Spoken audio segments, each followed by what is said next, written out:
আর একটা দোয়া শিখায় দেই ইনশাআল্লাহ। এই দোয়া করলে রিজিক তো বাড়বেই ইনশাআল্লাহ, আপনার যত ঋণ আছে ইনশাআল্লাহ আল্লাহ পাক শোধ করে দিবে। বিশ্বাস করলেন না? এই দোয়া শিখাই দিচ্ছি, এজন্য আমাকে হাদিয়া দেওয়া দরকার, স্পেশালি আমাকে এখন হাদিয়া দেওয়া দরকার। একটা গুরুত্বপূর্ণ দোয়া শিখাই দিচ্ছি।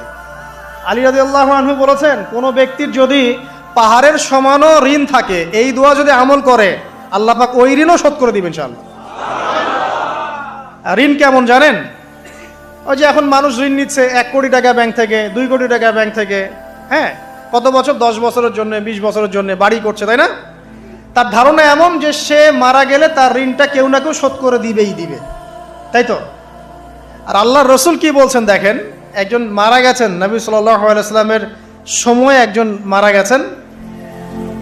তো নবী করিম সাল্লাল্লাহু আলাইহি ওয়াসাল্লাম বলছেন, এই ব্যক্তির কি কোনো ঋণ আছে? একজন সাহাবী বলেন, হ্যাঁ ইয়া রাসূলুল্লাহ, তো ঋণ আছে। নবীজি বললেন, তোমরা ওর জানাজা পড়ো, আমাকে ডেকো না। তোমরা ওর জানাজা পড়ে নাও, আমি জানাজা পড়তে চাচ্ছি না। আমি এখন কেমন করে আপনাকে বুঝাবো ঋণ কত ভয়ঙ্কর জিনিস।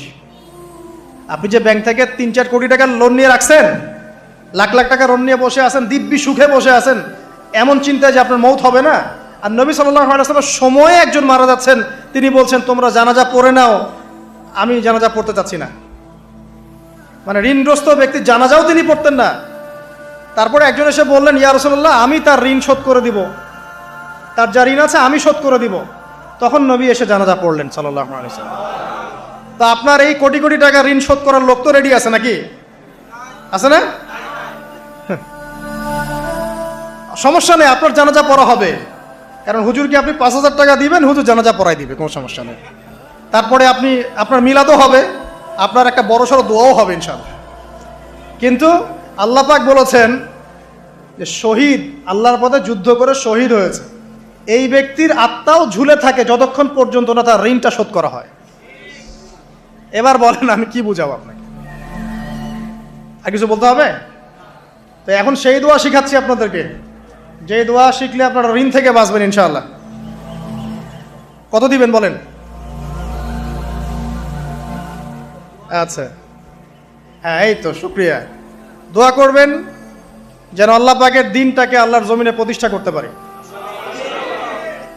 আমার সাথে বলেন, দোয়াটা হচ্ছে আল্লাহুম্মা ইকফিনি বিহালালিকা আন হারামিকা ওয়া আগনিনি বিফদলিকা আম্মান সিওয়াকা।